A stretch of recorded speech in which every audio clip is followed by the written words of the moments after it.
네, 안녕하세요. 2025년 5월 21일입니다. 오늘은 구글이 최근에 내놓은 새로운 생성형 AI 미디어 도구들, 이걸 좀 깊이 파보려고 합니다.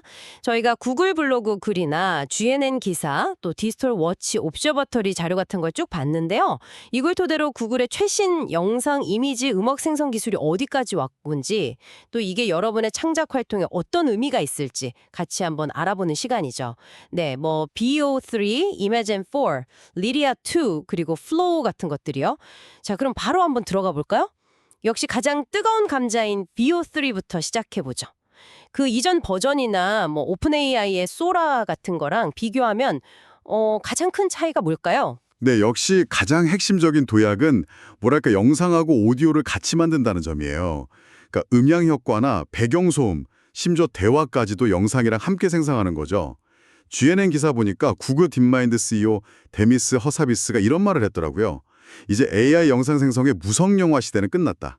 딱 이 맥락인 거죠. 아, 무성 영화 시대가 끝났다. 확 와닿는 표현이네요. 네, 기술적으로는 이제 영상 픽셀을 분석해서 오디오를 딱 맞춰주는 기능이 들어갔다고 하고요. 텍스트나 이미지 프롬프트 이해도도 좋아졌고 뭐 실제 물리법칙 구현이나 립싱크 정확도 같은 것도요. 그리고 짧은 이야기, 스토리 프롬프트를 주면 그럴듯한 영상 클립으로 만들어주는 능력, 이것도 꽤 주목할 만해요.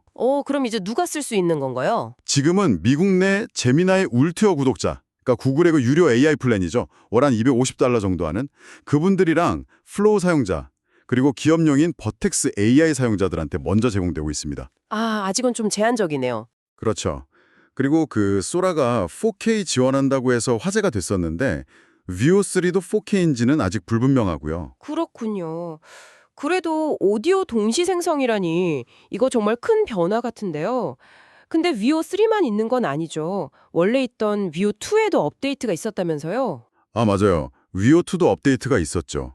예를 들어서 참조 이미지를 딱 주면 영상 속 캐릭터나 스타일의 일관성을 계속 유지해주는 기능, 이게 있고요.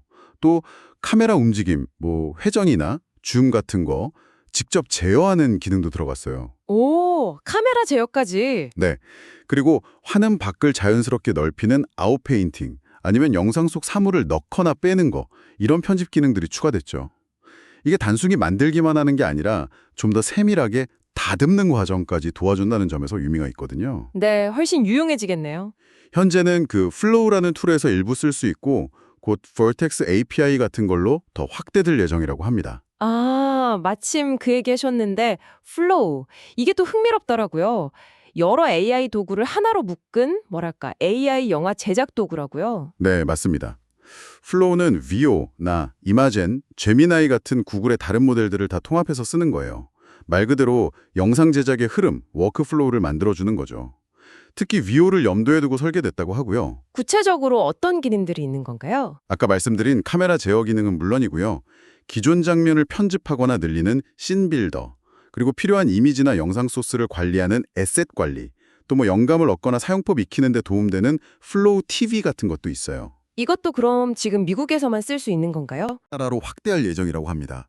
근데 이게 그냥 나온 게 아니라 데이브 클락 같은 실제 영화 제작자들이랑 같이 만들었다는 점이 중요해요. 아, 현장의 목소리를 반영했다는 거군요. 그렇죠. 단순 기술 자랑이 아니라 진짜 창작에 필요한 걸 만들려고 했다는 거죠. 자, 그럼 이미지 쪽으로 넘어가 볼까요? 이매진4, 이건 어떤 점이 좋아졌나요? 이매진4는 일단 이미지 품질 자체가 눈에 띄게 좋아졌어요. 특히 뭐 옷감의 질감이라든지 물방울, 동물 털 같은 아주 세세한 디테일 표현력이요. 그리고 사실적인 스타일뿐만 아니라 추상적인 스타일도 잘 구현하고요. 화면 비율도 다양하게, 해상도는 최대 2K까지 지원하고요. 근데 제가 듣기로는 그 텍스트 넣는 기능이 엄청 좋아졌다던데요. 아, 맞아요. 그게 정말 큰 개선점이죠. 이전 모델들은 글자 같은 거 이미지 안에 넣으면 막 깨지고 그랬잖아요. 근데 이매진4는 철자나 타이포그래피 능력이 확 좋아졌어요. 그래서 뭐 카드나 포스터 같은 거 만들 때 훨씬 편해졌죠. 와, 그건 정말 실용적이겠네요. 어디서 써볼 수 있죠? 지금 바로 제미나이 앱이나 뭐 위스크표, 벌텍스 AI, 그리고 구글 워크스페이스 있잖아요. 슬라이드나 문서 같은 거. 거기서도 쓸 수 있습니다. 곧 기존보다 최대 10배 빠르다는 버전도 나온다고 하니까 그것도 기대해 볼 만하고요. 네, 기대됩니다. 자, 그럼 음악 쪽은 어떤가요? 리리아2랑 뮤직 AI 샌드박스. 이건 좀 다른 느낌인가요? 네, 이건 구글 스스로도 실험적인 음악 창작 도구 세트라고 부르더라고요. 주로 음악가나 프로듀서, 작곡가들을 위한 건데요. 단순히 음악 만들어줘 하는 걸 넘어서는 거죠. 뭐랄까, AI랑 실시간으로 같이 작업하는 느낌? AI가 공동 작곡가나 즉흥 연주 파트너처럼 되는 걸 지향하는 것 같아요. 아, 협업 도구 같은 거군요. 그렇죠. 지금은 유튜브 쇼츠나 vertex AI, 그리고 뮤직 FX DJ 기능에 기반이 되는 API 같은 걸 통해 일부 기능이 제공되고 있고요. 이렇게 점점 강력한 도구들이 나오니까 한편으로는 이게 진짜인지 가짜인지 또 저작권 문제 같은 것도 걱정이 되거든요. 구글은 뭔가 대비를 하고 있나요? 네, 그 부분도 신경을 쓰고 있습니다. Since ID라는 워터마킹 기술을 쓰고 있는데요. VO3, Imagen4, Lyria2 결과물에 다 적용된다고 해요. 눈에는 잘 안 띄지만 디지털 표식을 싣는 거죠. 워터마크요? 왜 하는 거죠? 이게 AI로 만든 컨텐츠라는 걸 식별해서 가짜 뉴스나 저작권 침해 같은 문제를 막으려는 목적이에요. 2023년부터 벌써 100억 개 넘는 콘텐츠에 이걸 적용했다고 하고요. 그리고 사용자가 직접 파일을 올려서 이게 AI로 만든 건지 확인할 수 있는 SenseID 디텍터라는 웹사이트도 열었어요. 기술적인 안전장치를 마련하고 있다는 거긴요. 네, 물론 그럼에도 불구하고 창작 업계에서는 우려의 목소리가 여전히 나오죠. 아까 본 디지털 워치 업저버터리 기사에도 나왔지만 어떤 연구에서는 2026년까지 영화나 애니메이션 분야 일자리 10만 개 이상이 AI 영향을 받을 수 있다고 예측하기도 했고요. 10만 개요? 꽤 큰 숫자네요. 그렇죠. 물론 저희가 이 예측이 맞다 틀리다를 말하는 건 아니고요. 자료에 이런 우려가 담겨 있다는 걸 전달해 드리는 겁니다. 네, 알겠습니다. 강력한 도구를 주면서도 그 출처를 투명하게 하려는 노력. 그리고 동시에 제기되는 우려들 참 복잡하네요. 자, 이 모든 흐름을 종합해 볼 때 이 기술 발전이 우리에게 어떤 의미가 있다고 봐야 할까요? 핵심은 AI 미디어 생성 기술이 정말 빠르게 발전하고 있다는 거고요. 그리고 점점 더 사용자의 의도를 세밀하게 반영하는 쪽으로 가고 있다는 거죠. 영상과 소리를 같이 만든다거나 글자를 정확하게 써놓는 것처럼요.